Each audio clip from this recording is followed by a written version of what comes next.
Emily McDonald for a maiden speech, and then I'll be reducing the speech limit to 3 minutes for the Archbishop of Canterbury. Thank you for calling me Chair. I'm Emily McDonald, number 482, and a member of the Church of England Youth Council. I want to speak 100% for Bishop Philip's proposal. I'm from one of the 10% most deprived areas in the country, a place in Doncaster in the north, and actually the one that Bishop Philip came to on the Archbishop of York's Crossroad mission a few years ago. So I understand his passion for deprived communities. Woodlands is a former mining community, and I realise that the issues of former mining communities and estates are different, but there are some similarities. One is the need for leadership to be nurtured from within these communities.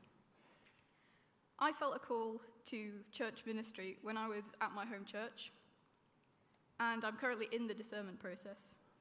I spent a long time looking for options, looking for gap years, looking for programs, looking for something that would help me to discern my call. And I was dismayed to find very few choices for me.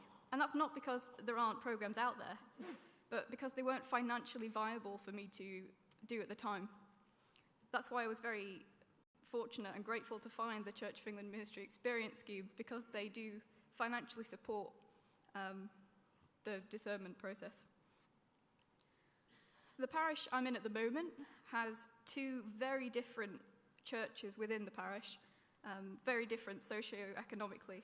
One is a relatively affluent middle-class resource church, and one is a deprived church with two estates next to it, currently covered by one incumbent.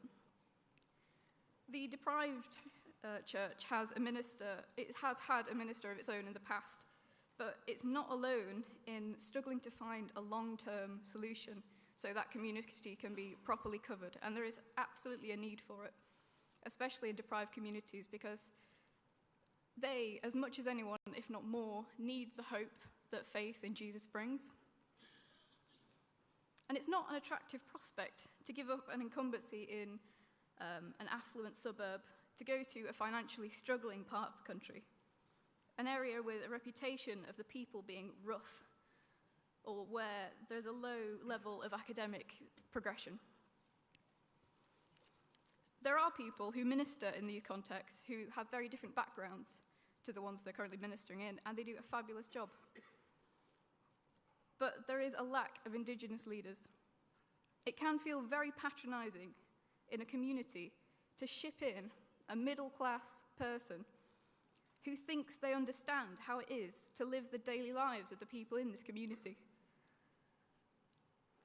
And why are ministers being parachuted in when there are people from these communities who understand the issues and who are being called to church leadership, but they're not able to fulfill their God-given call because of the processes, particularly the discernment process, that are designed for an academically inclined person from a certain sort of background? This is why I think there's a lack of Indigenous leaders. Many people are turned away purely because they don't fit in this box. And I'm grateful not to have yet experienced this bias, but many do, and it's frankly shocking that people from different contexts, such as estates, former mining communities, deprived areas, are unable to fulfill their call because they're so underrepresented in all the different levels of leadership in the church, and it's heartbreaking. There is such a need for this leadership, people that understand the problems of these communities. So I urge you to support this motion so that further conversations can be had about changing the processes currently preventing people from all backgrounds being able to fill their God-given calling to minister in their own church contexts. Thank you.